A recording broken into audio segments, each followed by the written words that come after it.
Hello everyone and welcome to my channel. Today we're going to be talking about the case of the Raincoat Killer.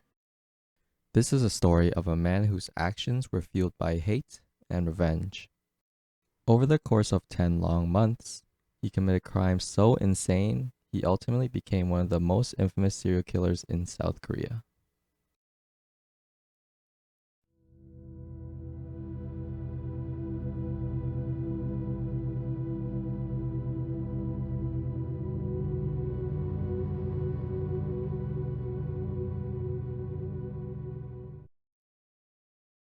For this story, we're going to head over to the capital city of Seoul. Seoul is located in the northwestern end of South Korea, and currently, with a population of approximately 9.7 million people, is widely known for their historical landmarks, street food, technology, and of course, K-pop.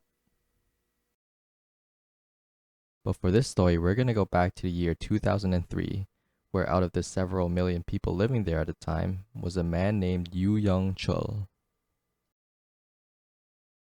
Yoo Young Chul was born on the 18th of April, 1970, in a small rural area called Gochang County.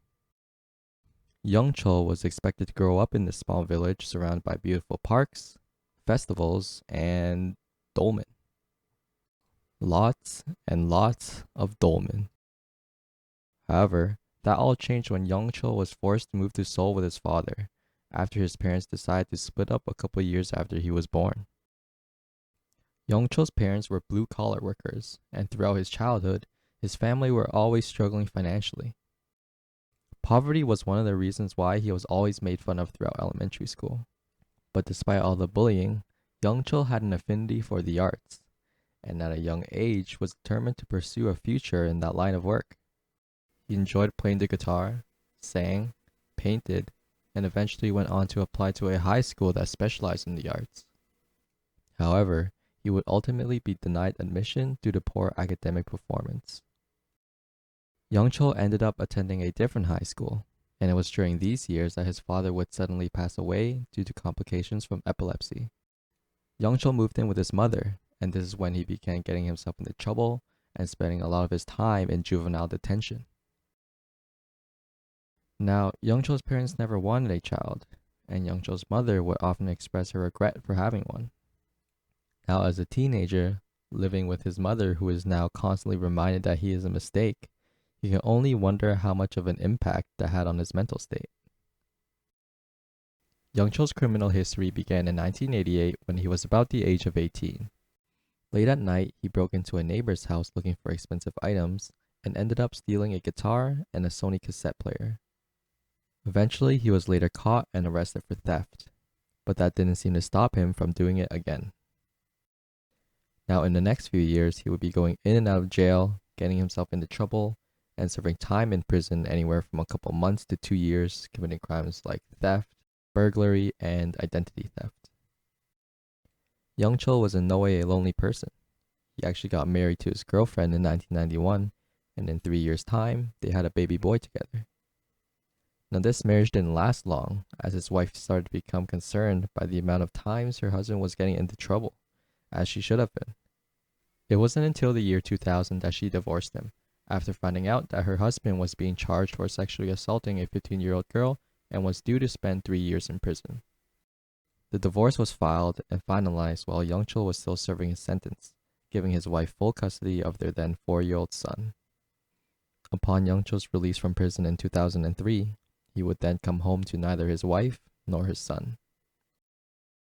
It didn't take long for Young Chul to get into trouble again, and so on September 24, 2003, 3 days after his release, he broke into a 2-story building early in the morning in Gangnam-gu. Young Chul had a history of breaking into houses in the past, often only stealing a couple expensive items and then leaving the home. Unfortunately, this time, it wouldn't be the case. Inside the 2-story building was 72-year-old university professor Lee Dok-soo and his wife, 67-year-old Lee On-ok. On that morning, Young Chul broke into their home, saw 2 people inside the living room, took out his knife and stabbed Lee Dok-soo in the neck. He then grabbed a hammer and struck him in the head, killing him instantly. Lee On-ok, who just saw her husband killed right in front of her, is pleading for her life, offering loads of money, to which Young Chul responded, "Do you think I'm doing this for money?" Young Chul then uses the same hammer to beat her to death. Before leaving the scene, he wiped everything down, tossed around the furniture to make it look like a robbery, and then left. Before all this happened, Young Chul requested to see his ex-wife and son one last time and actually had plans to murder both of them. But when he looked his son in the eye, he changed his mind and decided to only kill his wife. As he turned to his wife, he felt pity for her and couldn't do it either. It was clear that he wasn't doing this for the money, and he would later admit that he had a lot of pent-up resentment towards the rich. This probably stemmed from his childhood and family circumstances that caused him to feel envious towards the wealthy. This hate has only been growing since he was a kid, and the death of one wealthy couple would not be enough for him. And so 2 weeks later, on October 9th, 2003, he struck again. At 10:40 a.m. in the morning, Young Chul approached a home in a small neighborhood called Gugidong and broke through the front door equipped with a knife and a hammer. Inside, he struck 85-year-old Kang Eun-sun in the head and then stabbed her. After hearing the noise, 60-year-old Lee Suk-jin, the daughter of Kang Eun-sun, came down the stairs, to which Young Chul threatened her with a knife, asking who else was upstairs. Her son, 35-year-old Go Jun-soo, comes down the stairs shortly after and is murdered along with his mother. Young Chul went upstairs looking for the husband, but after searching every room and finding nothing, he begins trashing the home once again before leaving the scene. This time, after the police was called to the home, they were able to find footprints of the killer and linked the killer to the murder case 2 weeks ago. The media began to connect the two murders together as well, and despite the police denying its relations mostly to avoid public panic, the community around that area became increasingly worried that a potential serial killer was on the loose. No face composite, CCTV, or any hints at all other than a footprint was gathered by the police. The residents of Seoul were terrified, and their fear would only grow as Young Chul would strike 2 more times that year. On October 16th, 12:30 p.m., Young Chul broke into a home in Samsung-dong, striking 60-year-old Yoo Jun-hee with a hammer. Her son returned 1 hour later, and Yoo Jun-hee was rushed to Samsung Medical Center but didn't survive her injuries. 1 month later, on November 18th at 11 a.m. in the morning, Young Chul targeted another home in Haewadong with the exact same modus operandi. He broke into the home, bludgeoned 87-year-old Kim Jong-suk and 53-year-old Bae Ji-hye. Young Chul once again tried to frame the crime scene as a robbery and look for the family safe.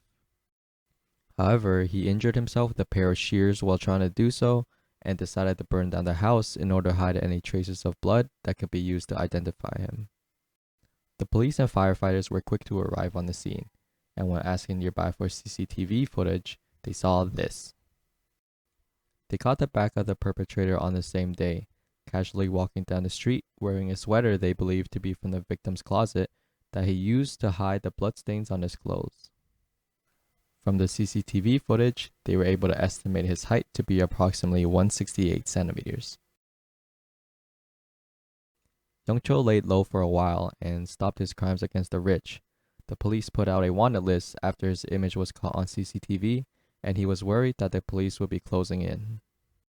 During this time, he moved from Shinsu-dong to a one-room office tel a couple kilometers away. And without a job, he would be paying off his living expenses by continuing to steal and extort money by posing as a police officer. Months went by, and to the community, it seemed as if the serial killer had just disappeared. But in reality, Young Chul merely changed his focus and methods, and rather than going out to victims' houses, he would begin to invite them into his home. On December 11th, 2003, Young Chul met a 27-year-old woman known as Kim. Young Chul met Kim at a brothel, and after hitting it off, they ended up living together for 2 months. Unfortunately for him, she found out about his criminal background, previous marriage, and she didn't want any part of it. This wouldn't be taken well, and following an argument between the two a couple months later, Young Chul lost it. he bound Kim in their home and sexually assaulted her for 36 hours. Kim would be released and hospitalized, changing her address and phone number. It was at this moment where Young Chul decided to target women working in the sex industry, and on March 3rd, 2004, he would find his first victim. Young Chul was getting by, doing shady things he's always been doing, and called up a prostitution service in Sinchon. Plans were made and they arranged a meeting in front of a shopping mall. Young Chul showed up, posing as a police officer, and pretended to arrest the 23-year-old escort. He handcuffed her using fake handcuffs he bought on the market, and she followed along without any resistance. Young Chul took the escort into his home, and she followed him inside, thinking she might be able to get out of trouble after the night was over. But when she got inside, Young Chul lunged at her and strangled her to death. He dismembered the rest of her body with a jackknife and a hacksaw, placed them in plastic bags, and dumped everything by a mountainside under a tree. Now either Young Chul was crazy good at covering his tracks, or the police were incompetent as hell. A total of 10 months went by and the body count has been well over 2 digits. Despite the CCTV footage and shoe prints, no one had a clue who this killer was. It wasn't until July 13th, 2004 that a major breakthrough was made. And no, it wasn't by the police. Over the next few months, Young Chul continued to lure women into his home by calling up different brothels, and in doing so, raised the eyebrows of a certain someone. These brothels are generally run by gangsters, and as it is considered to be a shady business, these owners would often label their businesses under different names and numbers. One of these owners noticed that a woman did not return after taking a job. He did a little digging and rung up other brothel owners, and it turns out other women working from other brothels have gone missing as well, and they all disappeared after taking a job from the same number. They looked into the number and found out that it belonged to a woman who recently went missing. They kept an eye out for any calls that would come in from that number, and 2 days later, one of the owners would receive a call. He looked at the caller ID and immediately knew it was him. They quickly come up with a plan to use a woman as bait, with a couple of his other friends hiding nearby. They arrived at the arranged meeting point and called the police for backup, and after 10 minutes, Young Chul showed up. The group of men charged at Young Chul and brought him to the ground before handcuffing him and driving to a nearby police station. On their way to the police station, they found a phone on him. The phone belonged to none other than the missing woman's. They arrived at the police station and the interrogation began. At first, the police didn't have any evidence against Young Chul. All they knew was he was using a missing woman's phone to call up a brothel. They needed more evidence, and that was the goal of their interrogation. That's when Young Chul said, "All of you are going to get promoted if I confess to killing all those people. I want to make a confession, but let me call my mother." When his mother arrived, she fainted. She couldn't believe the crimes that her son had committed. I was so shocked. That I passed out. When I opened my eyes, I was in the hospital. I had no idea. I never even imagined that he'd be out doing such horrendous things. The police continued their questioning, until all of a sudden, Young Chul dropped to the floor and began having a seizure. The police quickly took the handcuffs off him and kept them off for the remainder of the questioning. At this point, the police were skeptical whether Young Chul was actually a killer, or if he were just a random lunatic that was trying to mislead the police. The more they continued to question Young Chul, the more they were convinced that he was just a lunatic. He seemed to have learned from his previous interactions with the police and had a good understanding of how they think. He was able to make statements that confused and misled them. And because of that, the police let their guard down. One of the two detectives left the room briefly, and when he returned, Young Chul was nowhere to be found. You're probably as confused as I was when I first read about this. How did Young Chul escape when there was still a detective in the room keeping an eye on him? Well, what happened was, when the first detective stepped out, Young Chul in fact was following him out without him knowing. And the detective inside the room thought the other detective was escorting Young Chul elsewhere. And amidst that confusion, he escaped. He begins to destroy any evidence in his house and leaves to stay at a motel for the night. Luckily, a mobile team spotted Young Chul at a crosswalk and was able to arrest him about 12 hours after he escaped. He was then brought back to the police station. He was once again interrogated, and this time he was willing to tell the police all the details of his killings. Young Chul said he would at times talk with his victims for over an hour, asking about their personal lives. At first, he wouldn't sexually assault any victims out of fear of leaving his DNA, but after a while, he just stopped caring. The police noticed that Young Chul seemed to look happy about talking about his crimes, almost as if he was proud of what he's done. Young Chul would boast, "I had no intention of stopping." When he would start talking about the details of the murders, that's when the story gets really crazy. Young Chul would claim that he would eat some of the internal organs of some of his victims, because of a folklore he heard that human liver was effective against epilepsy. "I cut out the livers of the corpses of the 4 victims who have been murdered since mid-June and ate them." 여성들이 함부로 몸을 놀리거나 하는 일이 없었으면 하고 부위층들도 좀 각성했으면 합니다. After everything, Young Chul would be charged with sexual assault, murder, fleeing, burning of a vehicle, and concealing of a body. The first trial would begin on September 6, 2004, with prosecutors pushing for a death penalty and Young Chul more or less refusing to defend himself throughout the trials. During the trial period, Young Chul would attempt suicide by hanging in his cell, but after failing to do so, he would express his desire for the death penalty. And 3 months later, on December 13th, Young Chul would be found guilty and sentenced to death on 20 counts of murder. Now before this, the death penalty hasn't been carried out since 1997, although it was still permissible under law, making this the first death sentence in 7 years. His case will be a catalyst for a debate on capital punishment, with support mostly growing from this case. The Seoul Central District Court would say, "Murders of as many as 20 people are unprecedented in the nation and is a very serious crime.